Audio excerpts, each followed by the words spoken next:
Welcome to Virtual Coffee with Dawn Rickabaugh, the Note Queen, where we talk about owner financing and notes. Financial solutions, one mom and pop to another. So welcome. We are at the end of the year. I cannot believe we're at the end of 2018 already, but welcome here. My name is Dawn Rickabaugh. I'll be your host of the Virtual Coffee Q&A, anything about owner financing and notes. And if you've heard me at all, you just know that I'm absolutely passionate about this space because of what it means. To me, it's a game changer in people's personal lives, in local communities and communities all across the country, kind of helping us.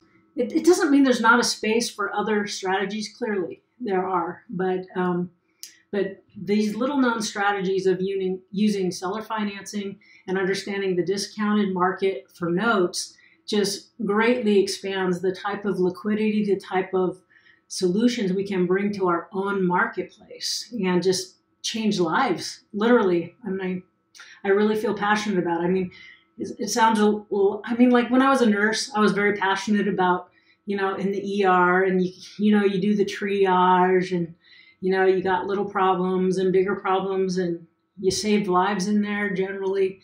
Hopefully, it was very sad when we didn't.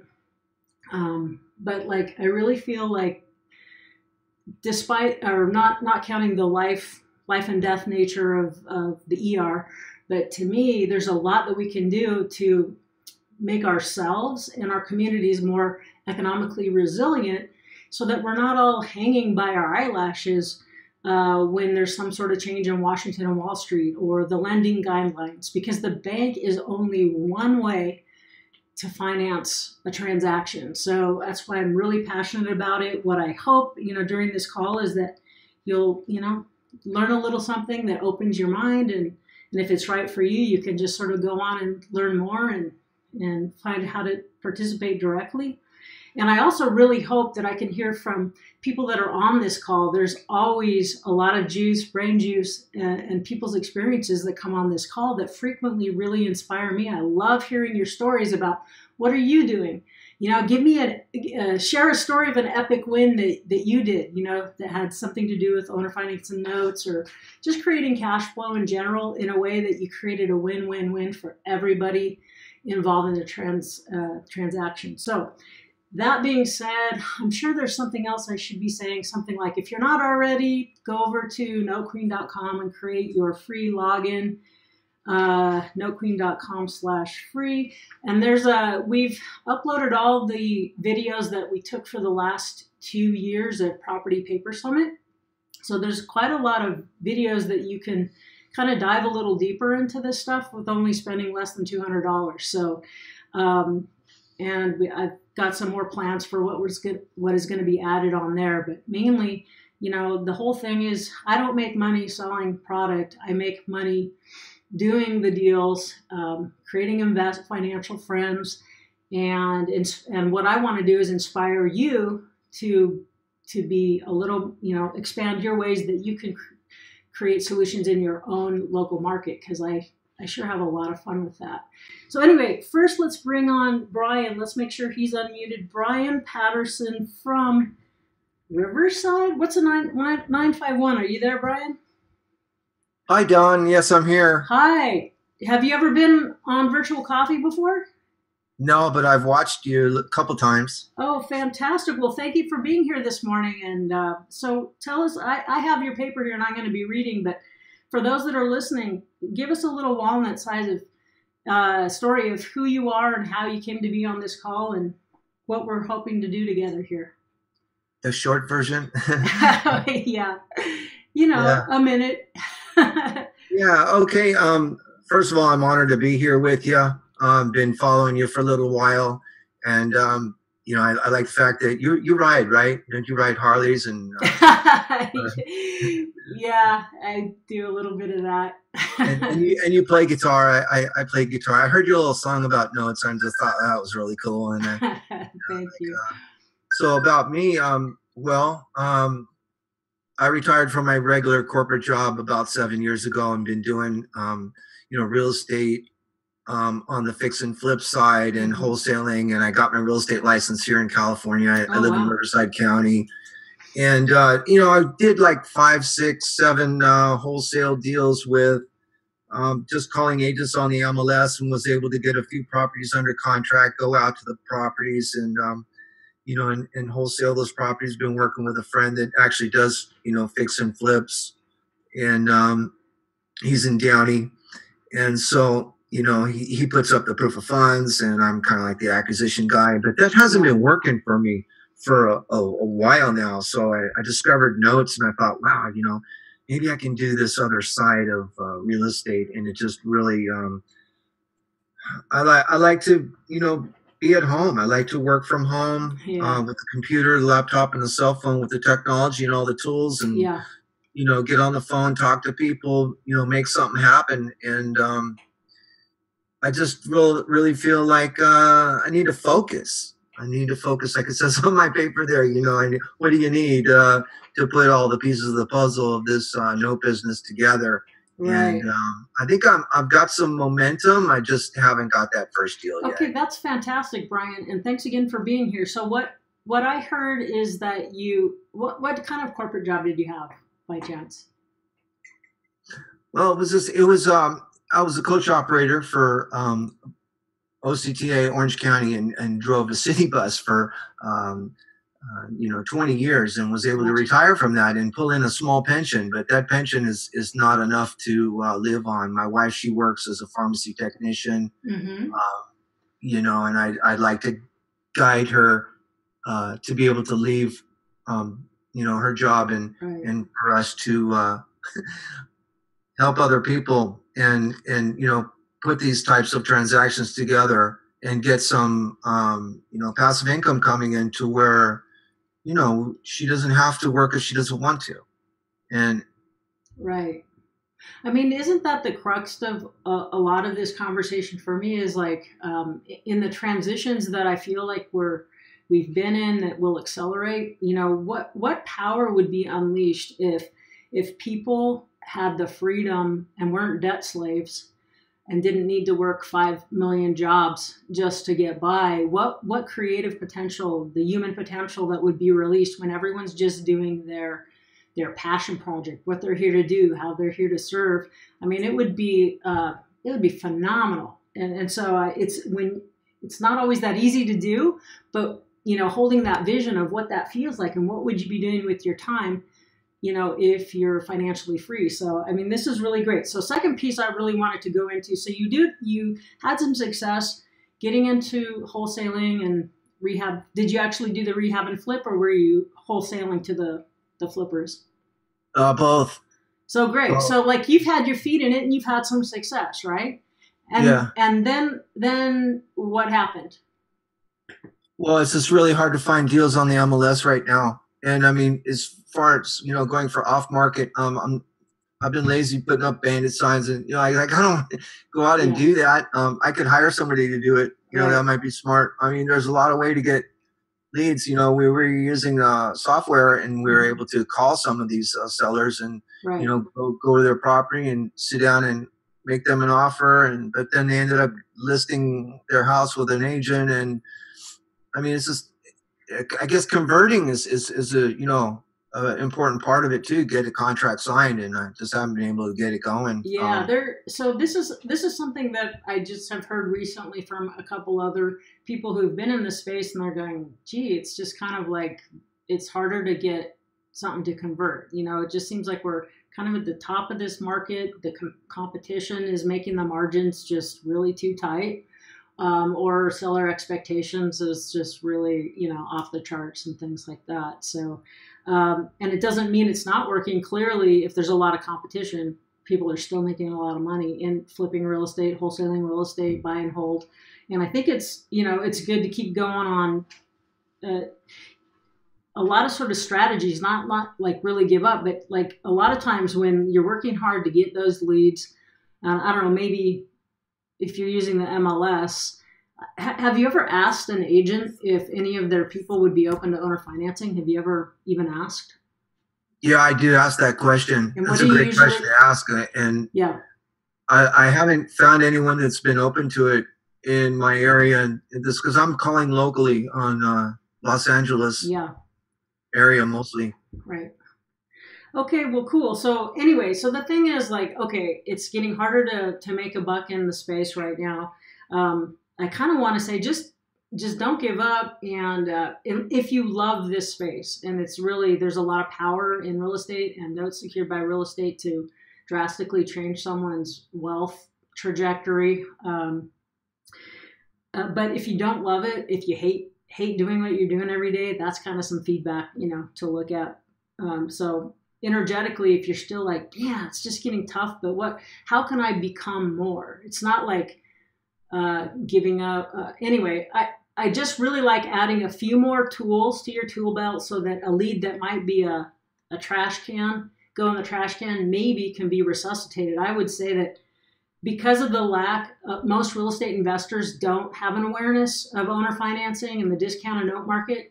So I would say that for every 10 leads they throw in the trash can, if they bring it to me, I would guess it's not unrealistic. I could make a deal out of at least one or two of those. So it's not like a golden hammer that fixes everything, but so I'm really glad you're asking this question. And that if you can open your mind, which is why you're here, thank you, to say anything I can do with property, I can do with paper, except there's a little less competition for the paper side because there's less inventory and there's less awareness of how it works.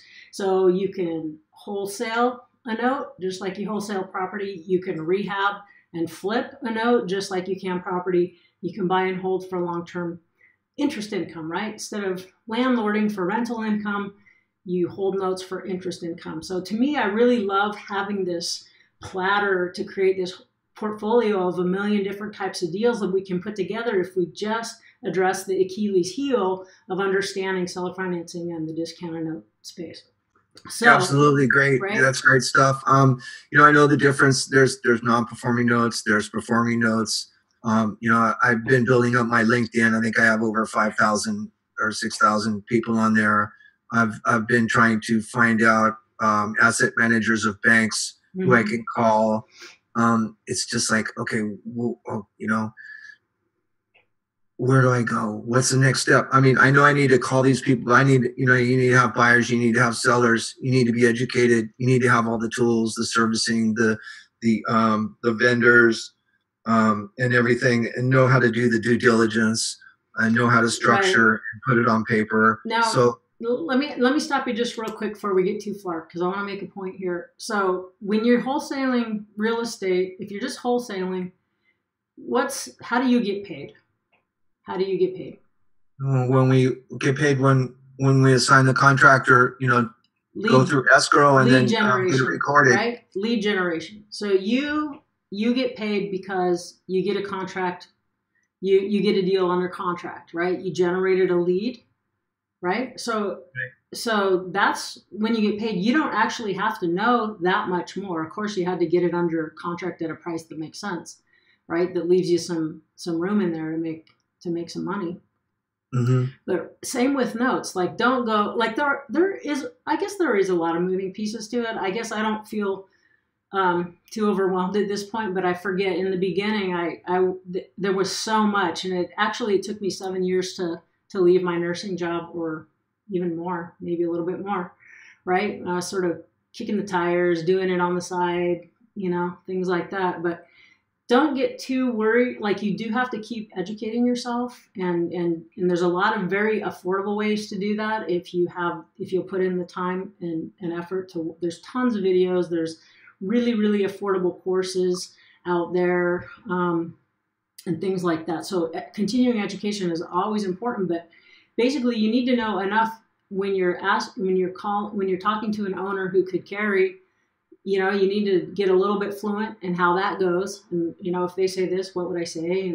But the most important thing really is, like, you're just having a conversation with someone you're trying to help. You're trying to listen to see how you can solve a problem. And if you can't, then you can't, right? I mean, you can't create motivation. If they don't have motivation, you can't artificially create it. And really, it's just opening your mind to go, there is this thing, because then if you get a lead, you don't have to know everything about the note business to wholesale the deal, right? Just like someone doesn't have to be a really long time in the real estate business to wholesale a deal, right? A lot of wholesalers, they've never rehabbed a property in their life, and they don't even have a rental property to their name, right?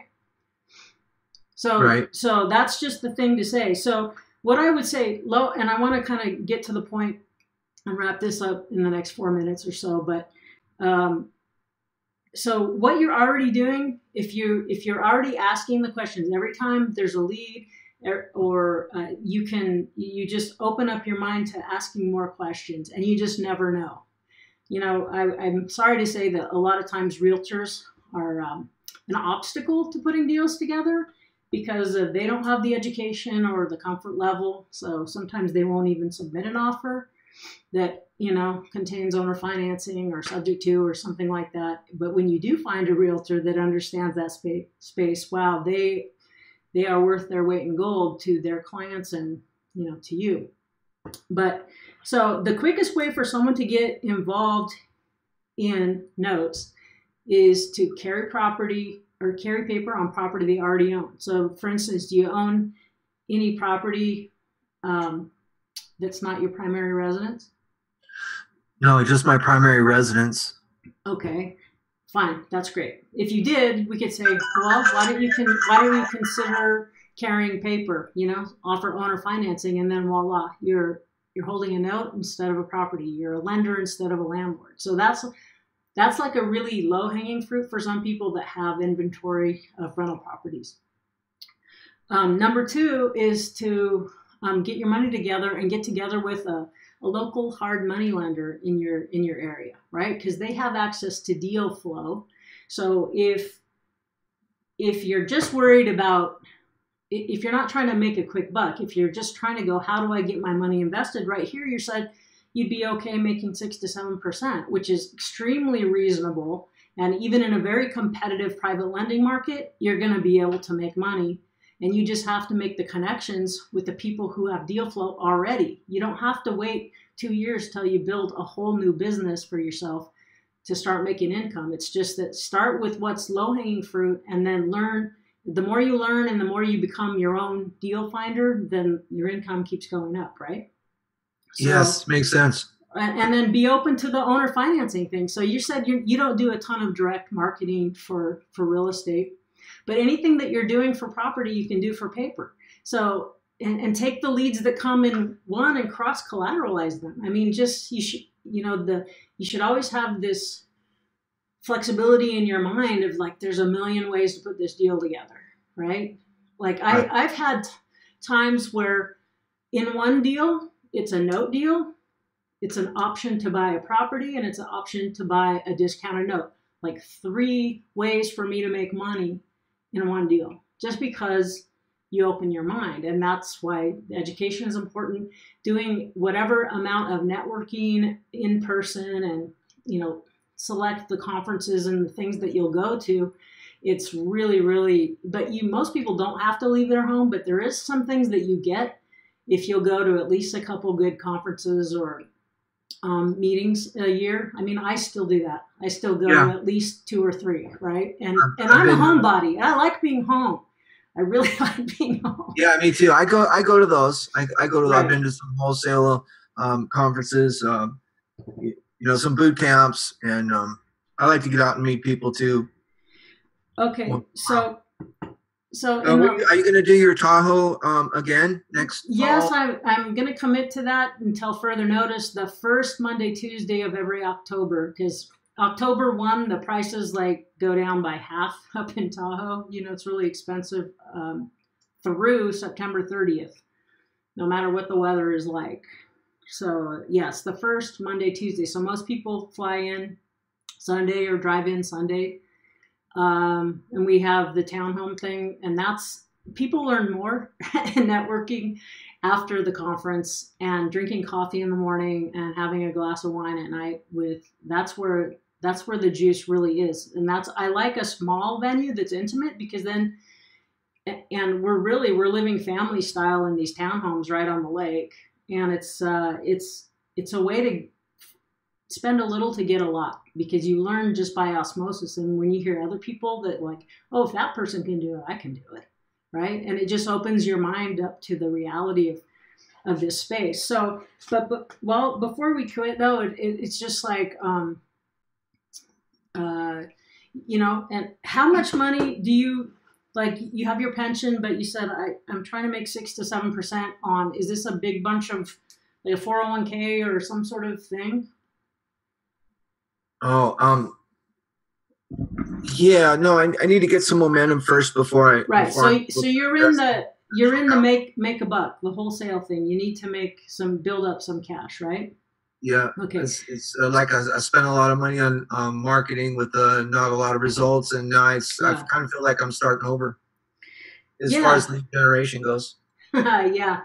And so, and that's a great opportunity, kind of frustrating. Like, you have to let yourself go, gosh, I've worked so hard and put so much into this and I'm not getting the results. But then just like, let your resistance go as soon as you're ready. And then just go, okay, well, you know, when a door's shutting, a window's opening. It just means when you're an entrepreneur, you're always having to adjust and change your plans, right? I reevaluate what I'm doing every year. You know, okay, I want to do less of this and more of this. This isn't working so well, but this is working really well. So it's about that flexibility, that dance between property and paper that I love to talk about. So, but, you know, focus is just creating cash flow. So anything you were doing to market for property, you can do that with paper. And then every lead you get in from one way, think of it as if this could be 1 or 2 or 3 deals in every lead that I get. You know, it's, okay. And for me, I haven't really kicked into gear with a ton of direct marketing myself, but you can buy leads for seller financing people. If you've already got your relationship with your realtors, right? If you've already been working with realtors, you've had some success, use them to help create a list for you. Like, say, hey, send me a list every month automatically of deals that close with owner carry, or where the beneficiary was a private person, because that's a private note. That's not an institutional note. So anywhere where the beneficiary was not an institution, a big financial institution, that's a lead for you. And then you can contact, you know, okay, so maybe there was 10 in LA County this month that closed with owner carry. Well, then now you got 2 leads in there.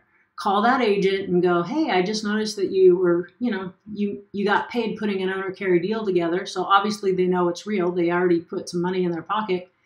And now they're saying, hey, I buy notes. So now that realtor is one of your targets, your referral partners. And they go, hey, how would you like to reach out to your client? And did you happen to tell them, you know, when they carried this note, that there was a market, that they're able to sell it for cash if they want to?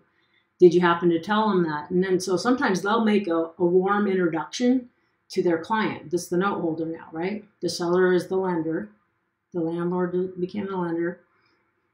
And they may, you know, they may just give you a warm lead. Hey, and you can always say, hey, I can give you 25%, you know, I can give you a finder's fee. I don't know if there's anything legal that has changed since I was in California, but I'm just saying there's ways to not spend a ton of money and just go really high touch. You know, just have your realtor friends send you those lists so that you get to them before they hit the list where everybody's sending them a postcard, right? Yeah, that's a great idea. Do an email campaign to the realtors I already know, and send that. They already got paid putting an owner carry deal together, so they get it. At least they did one. They got paid with one. At least they know it's not illegal, immoral, or fattening at this point, and that's a huge win. You can just get them to think that. So, but anyway, we kind of have to move on to the next person. Brian, is there anything you want to say right before we just sort of wrap this up? I just wondered, you know, the market's shifting. We're seeing a lot of price drops right now. What's your feel? What have you heard in the industry? You know, I know that some opportunities are going to be coming up again, maybe maybe short sales will start happening again. What do you see in 29? You know what? People like us do, we do even better in a down market. And I think we're, I don't like doom and gloom, but it's just the reality of the cycles. I think things are getting ready to turn, or I'm at least always, it's not like I want anything bad to happen, but anything that I'm acquiring or getting under contract, I'm prepared for a downturn during the time that I have it under contract or I'm rehabbing over it. So I have more than one strategy because I'm not a speculator. So I want to know if during the time I'm rehabbing a property, that if prices drop in half, I still have a viable exit strategy. Either it'll rent at a price that makes sense for me, or I can own or carry it and make it cash flow. So I always have 2 or 3 different financial exits. I'm very conservative. I'm still doing business, but I'm not a speculator. I'm not going to compete with these people that are getting crazy. And when it does turn, it'll probably turn pretty quickly. And people who have cash and who know how to come in with these different strategies that involve owner financing, that involve, short sales, that involve subject to kind of deals. There's a lot of ways to solve problems that really will be basically, if you can prepare yourself and if you can wait through these kind of tough, grinchy sort of times when leads seem a little harder to come by. I think the people that have cash and or knowledge of how to do these things are gonna actually be very well positioned when the market does turn. So anyway, that's just my take on it. But thanks again, Brian. I really appreciate you bringing these up. I think that it echoes a lot of the questions or concerns or, struggles that a lot of people have. So that was a great service you did for all of us. So. Well, thank you, Dawn. It's nice having coffee with you this morning. All right. Thank you. Take care. Okay, bye. Bye-bye. All right, Axel, taking a little breather here. Before we go into Agusto, is there anything we should address real quick? We actually have a quick question from, I think it's Kara Lee. Mm-hmm. Yeah. Oh, there you are. Kara Lee, go ahead. Ask your question for Dawn. I want to learn more before October, especially so that I can kind of hit the ground running in October. Would you recommend some books I could read? Yeah, go. Have you signed up on my website thing? Because I have links to resources, like some page there where I list quite a few resources that I would recommend. Okay. And then if you want to upgrade, spend $200 and get access to all our videos and then the training videos that I have planned for this coming year. Because what I noticed from this last October, it seems like a long time ago, but it was only a couple months ago. But a lot of people, I had people that were brand new, and then I had people that were really sophisticated. So it was really tough in a 2-day period to have an intensive. So what I've got to do for next year is I've got to bring the brand newbies up and give them a level of education and vocabulary so that when they hit the meeting next October, we can go faster, right? So that's why if you do, Axel, what do we call it? The Royal Court or something? Yes. If you join the Queen's Royal Court, you will see all the videos from the last 2 years. Plus, when we start rolling out these mini lessons that I need to do for my people, so the people that will sign up for next year's Property and Paper Summit, they're going to get trained ahead of time because I have to, so that I can make the time so that we have people that are a little more on the same level by the time they get to the conference. So does that make sense? So that's one thing. There's a lot I was afraid I would just be in over my head. And yes, and it's still good. Even when there's a fire hose coming at you, there's still some value. But what I've realized after 2 years of doing this now, that I really need to create some basic education so people are a little more up to speed and don't get lost when we're just throwing these terms around, and doing these case studies and blah, blah, blah.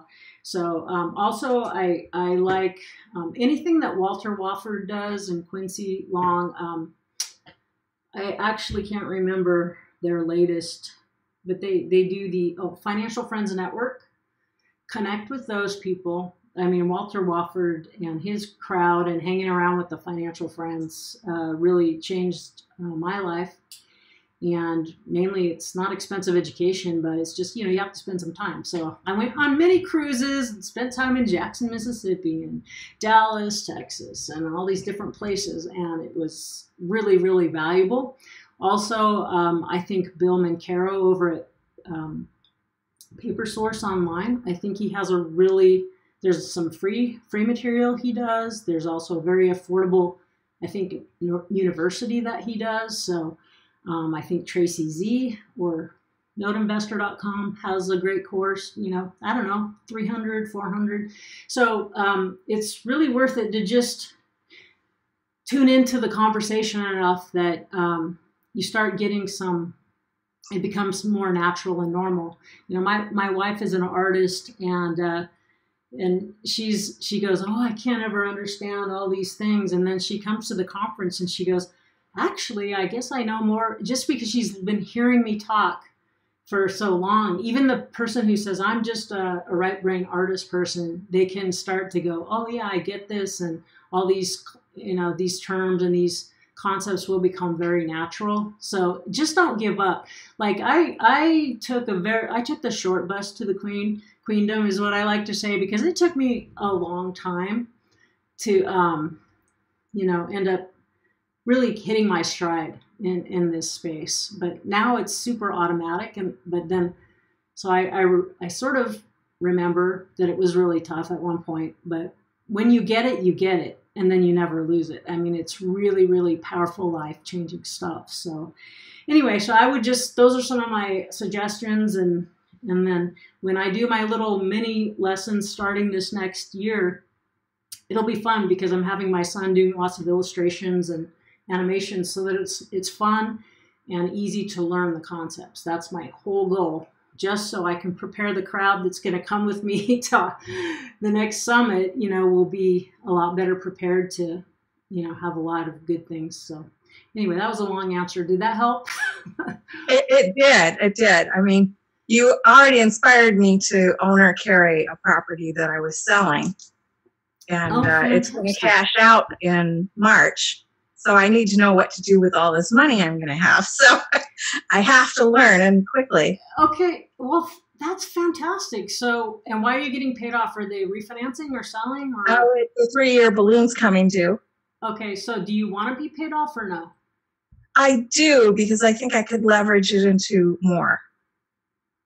Okay, well, that's great, because sometimes people go, oh, I didn't know I liked the note payment. Now they go back and renegotiate, say, look, if you pay me, a point or two, and we'll extend it another 5 years. Maybe you negotiate the interest rate. If they can get bank financing that's cheaper, they will. But it's always an option to say, hey, instead of taking that balloon payment, we could just extend the terms, modify them, and you can, keep that going as well too. So there's a lot of options with it. So, but congratulations. I'm very happy. That was your first owner carry deal? It was. And it was talking to you that gave me the courage to do it. Oh, fantastic. I'm very happy to hear that. And so, yeah, see, this is one of those mom and pop triumphant wins. So thank you for sharing that, Carolee. Yeah, I really like it. It's why I want to learn more. It's much better than being a landlord. Right. And just make sure that you're not giving too much up in capital gains, because, if the government takes 30% of that note payoff, no matter if you could double your return, it's a long time before you can make that up too. So, yeah, that is a concern that I have. And is it too late to avoid that? It's just anything that you can reach out to the payers, the borrowers. And to say, hey, the balloon's coming up. Just curious, do you have plans? I mean, I'm open to the idea of talking to you about extending the loan, if you would like. And then you just start. And then you see, they go, no, we got it all hooked up. We got a great killer loan through our credit union. And you go, okay. But if they go, gosh, yeah, we are really interested. And what are they paying now? 9.5%. Wow. Okay. So if they could refinance, they could want to with bank financing. But do you think it's likely they can make that? I don't think so. I think he's going to pay it off with cash from another business of his. Okay. Well, so if he's able to pay it off, great. But if he'd like to extend it and you'd like to extend it at whatever price and whatever terms make sense to you, if it's just a conversation to have, even just for practice. Just practice of talking about it doesn't mean you're gonna do anything different. It's just reach out and say, hey, just letting you know, there may be a chance I'd be willing to carry this, because he may be able to pay it off, but he may rather use his cash in his business, to grow his business. So he might go, wow, that's I'd be happy to pay you 2 points of the outstanding principal and run it out another 5 years. And maybe he pays you the same or more interest rate, whatever is legal in your state, right? So, but anyways, just a thought to throw out there. But congratulations on that. Yeah, I think he is going to pay it off, though, so I need to figure out what to do next. Yes, you will. So you're already a note investor. You're receiving payments on a note, right? So you'll find more ways. You'll find other people's notes to buy, or you'll work with a private lender, or you'll buy a house and carry paper again, buy it for cash, rehab it, add some value, carry it again. Yeah, I think that might be what I have to do. But I know there are other options, which is why I want to learn. So yeah, it's super fun, and thank you for sharing that. That's fantastic. So, all righty, let's move. Is Agusto still with us, Axel? I am here. Thank you. Wonderful. Where do you come? Are you in Kansas? You're in the... I'm in Wichita, Kansas. Wichita, Kansas. I think my grandfather was born there. Oh, interesting. Yeah. Okay, well, tell us about you. Like, who are you and why are you here? And what's the meaning of life? Things like that. Real quick. I am from Peru. I came to the States 9 years ago. I was living in New York City, and I met my wife, who is from Kansas, and I moved here. Yeah. So I have been here for a while. I don't remember exactly. So I am an investor. I received an inheritance and bought a bunch of properties cash, and I am now out of cash. The other situation is that I got my real estate license. Okay. And I was working as assistant in a real estate office because I speak Spanish. So we got a lot of Hispanic traffic. And what I noticed is that most of these people cannot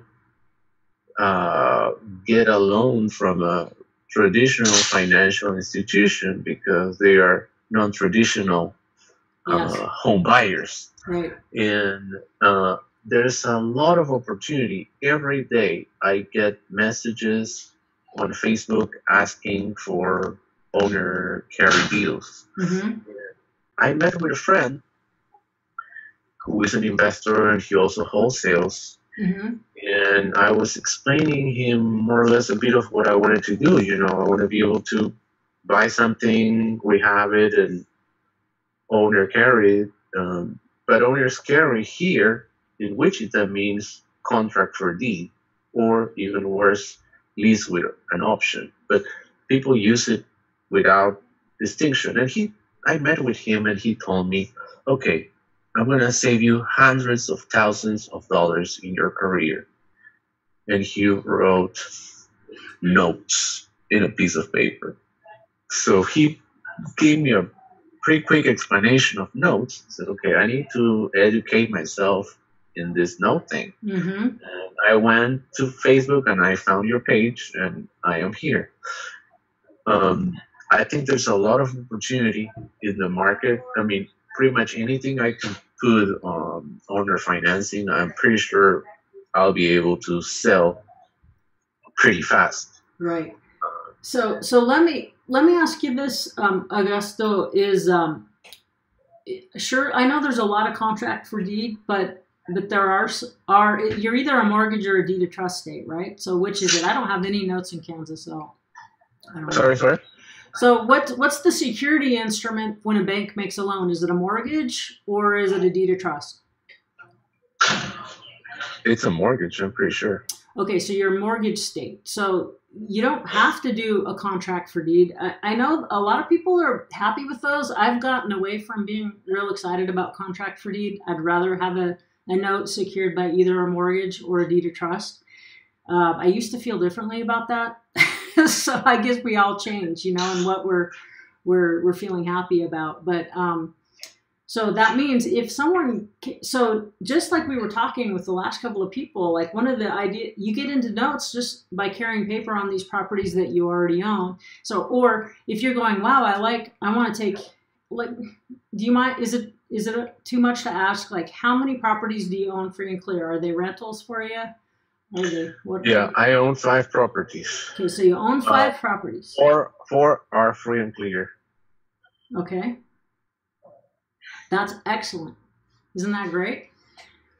All right, and yes. Let's pick one and make it an avatar. So what is it renting for? Pick just one that's going to represent your portfolio. So there is one that they are going to receive it rehab this Monday. I bought it for $37,000. It's a triplex, and it should be bringing about $1,250 gross rental income. Okay, from all 3 sides together. Correct. And how much rehab? If you bought it for $37,000, how much are you gonna have to put in it to get your $1,250 a month? So I spent $20,000 in the rehab. Okay, so you're up to $57,000. Let's just call it $60,000. Okay. So is that a normal? You have 60 in it, and you get 2% of that amount in gross rents. Is that a normal for your area? No. What's normal? It's actually pretty high. I mean, because if I spend 57, I should be getting around 600. Right. That's more normal in my market, where I'm doing good. I am doing killer if I get 1% gross rents for what I have into the property. Then I consider that a very positive rental property, where gross rents are 1% of what I have into it, acquisition and rehab. So to me, you've got 2% going on here, right? Okay. To me, this is fantastic. So, good. I'm glad to hear that. Right. But in some areas, in the South, it's normal to be in a property for $30,000 and get $900 rent. You know what I mean? Or even more. Right. So it just depends on the area. In California, you might get less than 0.5%. And the area is appraising because the city is investing. So I mean, it's going up. Okay, so to me, that's a great rental, but your problem is you're getting tapped out. So a lot of people go, gosh, I can't invest because I don't have my own money. And then, like, you had a lot of money, and then even you ran out, right? So this just proves that no matter how much you start with, your long-term viability is going to be having financial friends and leveraging other people's money who are, maybe they're happy running, either traveling or they love their job, but they want their money working passively for them, and they're your ideal partners. Because so even if you keep this triplex, because apparently you're doing pretty well, you don't mind the rentals, you can bring a financial partner in it and at least get easily, I would say 50-60% of your money back with someone who's really happy to have 6, 7, 8% return, and you're still going to cash flow in a huge way. So you can borrow money and from someone who wants to invest in notes. So they can originate a loan to you because you're an operator and you need to stay liquid or you can't keep creating your solutions, right? You've got a machine that you're starting to build and you want to expand. So you're going to need financial partners. And someone else around you is desperate to have someone like you working their money for them in a very safe way. So most people are going, yeah, I would be happy with 7% if. I think I have someone else. So can I tell you the story real quick? Yeah, sure. My brother-in-law, he's an investor too. Well, his father was rich, so he inherited like $1 million. So he owns 21 properties, and he's 27. Okay. So he only does rentals, and I discussed the possibility of him, if I have a buyer for one of my properties, or if there's a property I would like to buy and flip, but I mean not flip it on paper. If he will be willing to lend me money at 7 or 8%. He said yes, as long as I get first position. Yes. And I would love to do that, because if they lose the house, I'll get to keep it. Exactly. Exactly. So you can use that financial partner to originate loans to you. He'll be a private lender for you. Or you can use him if you do an owner carry, say the same triplex, instead of just borrowing money and holding it as you being the landlord, you could sell it to another, it might, I don't know about your area, if a homeowner could come in with, I'd want to get as close to 20% down as I could, cash. So that might be another investor. So let's say it's possible. Okay, so if what's the market value of it? Like if you just flipped it, if you fixed it up with your 57, 60 grand, what could you get if you just flipped it? I think I could get about 70. 70. Okay. So if you found someone who you could sell it for, you're willing to carry, so you're going to sell it for 75,000, but you're going to ask for no less than 15,000 down. That's 20% down. Right? Yes. So that could be an owner who's going to live in one unit and rent the other two. The other 2 units will cover the PITI on the property, or it could be an investor who's like, oh yeah, I'll put 20. I might even put 30 down, just so the numbers work for him to cash flow. And then you carry the paper, and you're going, great, I'm getting monthly income, but I need cash. So you could go to that same friend and say, look, you're not loaning me the money, but I've got a note now, and I need to get out at least 50% of my cash that's tied up, and he can buy that note. It's the same difference. One's through the front door, one's through the back door. It's the exact same.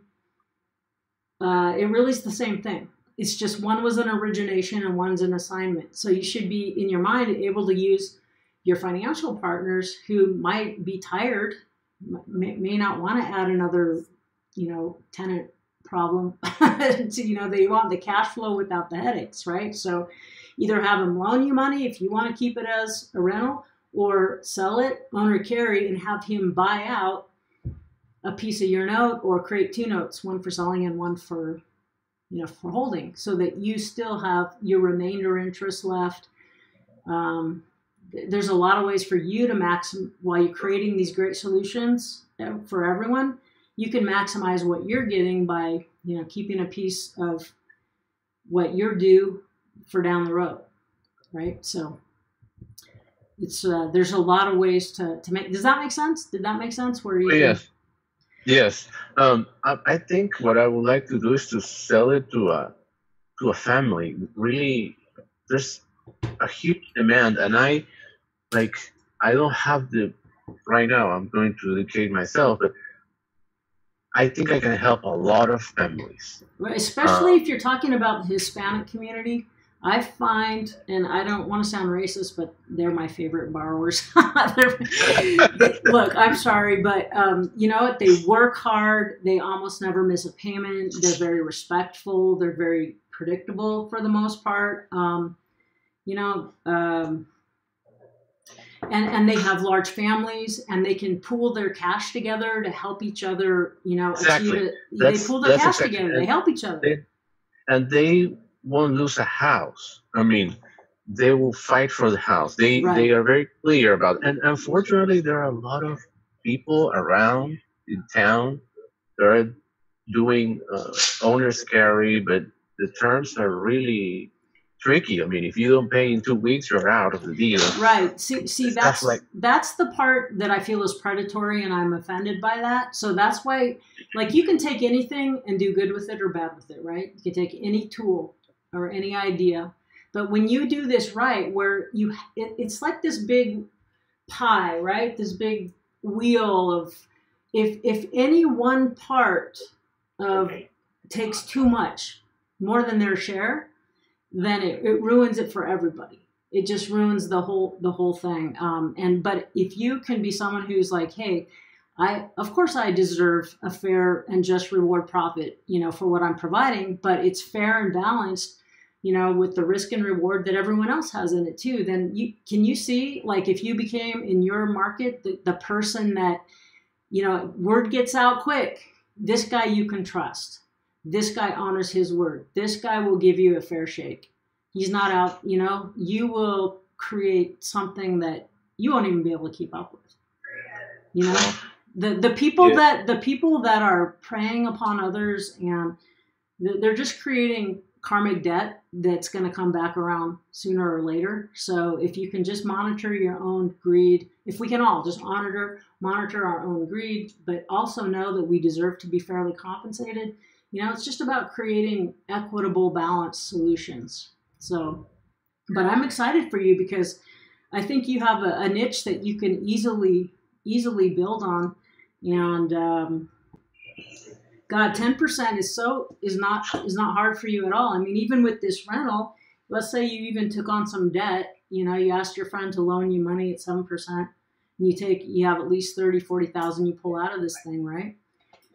And then you still have all that cash flow. I'm pretty sure you're going to be above 10% for that. And if you own or carry, and you're definitely going to be over 10%, because you not only have the interest, the face rate on the note that you're going to hold for someone, to these families, right?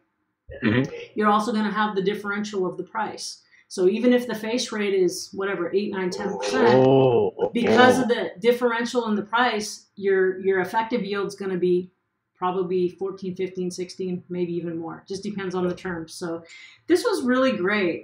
Did you feel like we got a little where here? I know we're running out of time here, but did that help at all?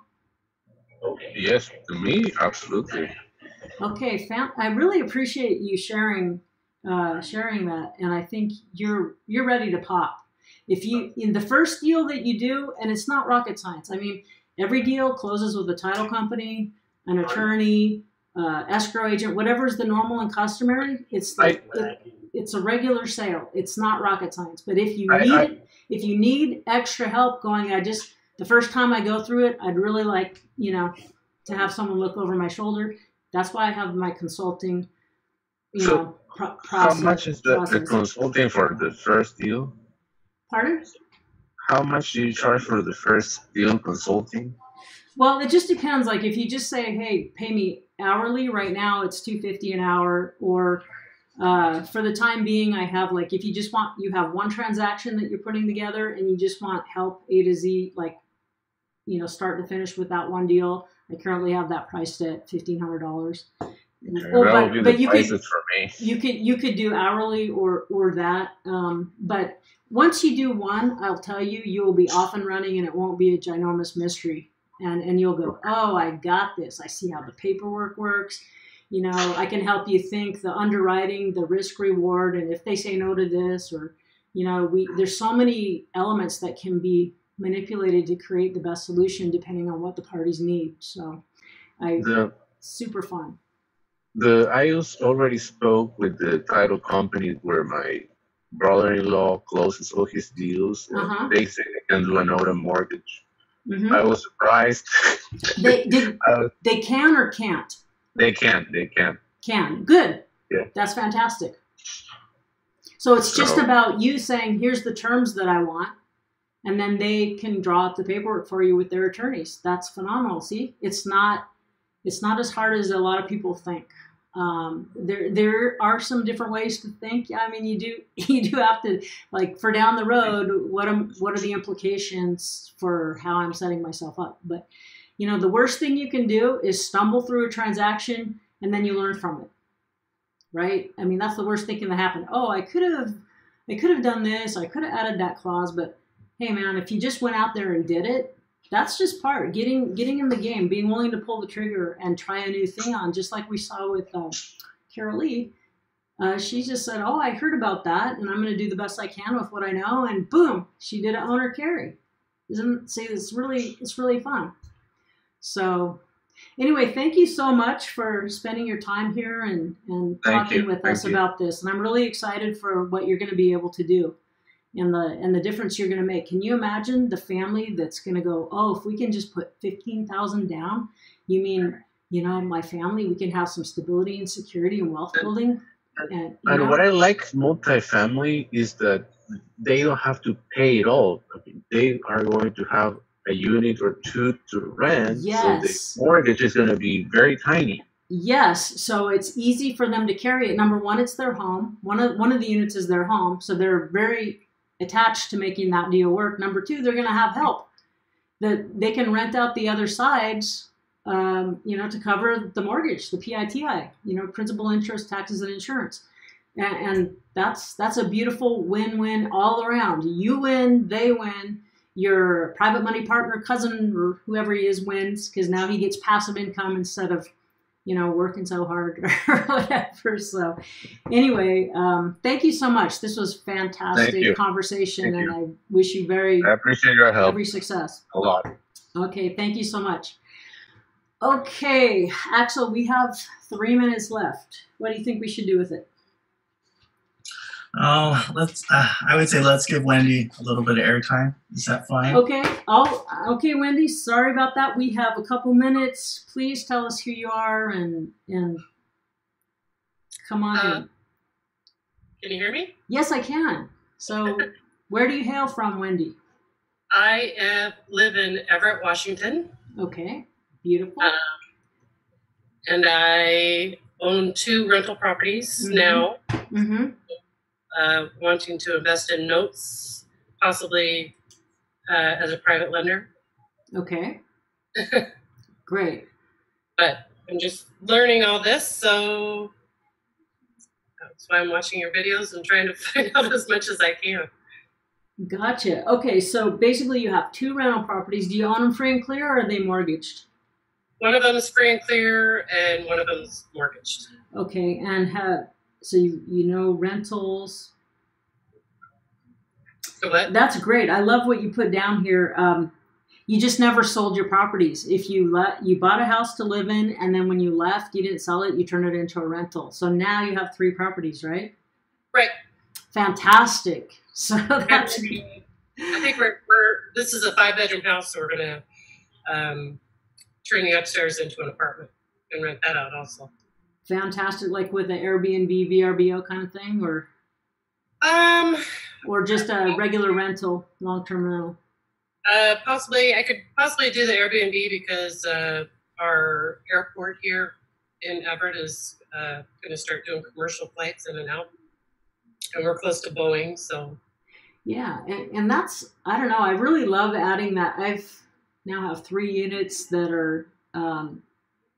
Well, it's like building every property is a small business to putting a business together to learn how to work the system and whatever. But I've been extremely happy with it.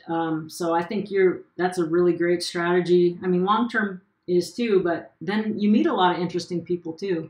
So I really love that part. But anyway, so you're creating cash flow by rental income, by sounds like Airbnb, creating a little mini business in the hospitality business using your current real estate. And then what does investing in notes mean to you? And do you have a big bunch of money somewhere that you're like, hey, I've got a self-directed 401k or a IRA or something like that, or just savings, and it's sitting in savings account making 0.005%. Hardly anything.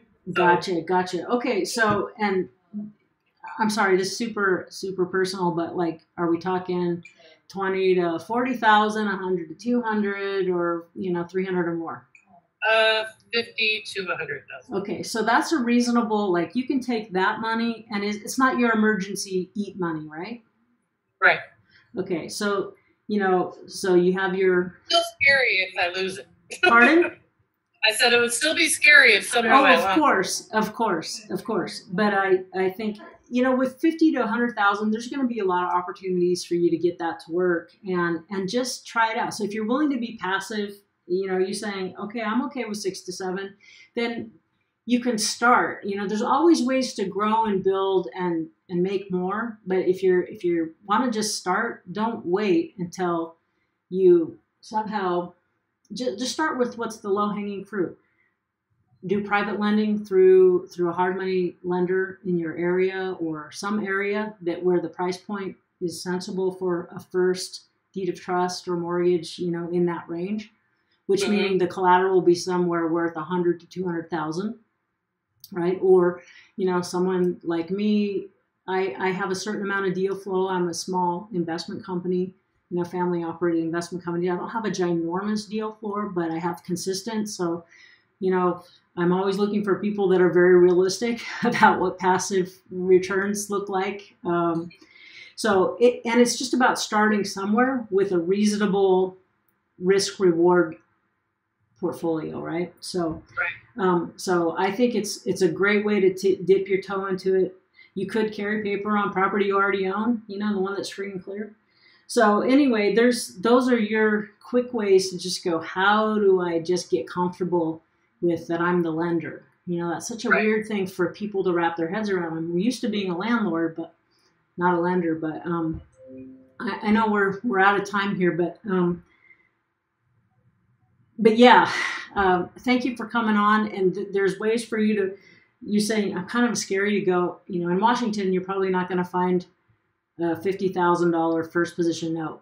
If you got a $500,000, so you do have to be willing to go out geographically or have a different asset class, like mobile homes in parks or mobile homes on land or something like that. But you do have to probably stretch out. There's ways to mitigate the risk of that and the scariness of that. So it's a super common thing that just millions and millions of dollars of self-directed IRAs are going into these types of projects all the time. So it's not that hard to get up and running doing it. You just have to find one place to start with someone like, and trust, and that the underwriting is very favorable for you, so that even worst case scenario, it would be really, really hard to lose money. So anyway, thank you, Wendy, for showing up. All of you, I want to thank you so much. You guys are the ones that make this virtual coffee thing what it is. Without you, it wouldn't be anything. I'd just be sitting here staring at the screen, wondering why my coffee got cold. But and I just wanted to remind you and to inspire you to use your powers for good. Go out there and create financial solutions, just one mom and pop to another. And just remember, this is a very, very powerful time in our planet, in our communities, in our country, for our planet. And your creative energy and what you put out is extra powerful. So there is great possibility for you to use your creative powers and the goodness of your heart to make real change wherever you live. And I want to thank you for tuning in. I wish you all a Merry Christmas, Happy Holiday, whatever you are celebrating, and I will catch you into next year. Make it a good one. You've been listening to Virtual Coffee with Dawn Rickabaugh. For more, please visit notequeen.com.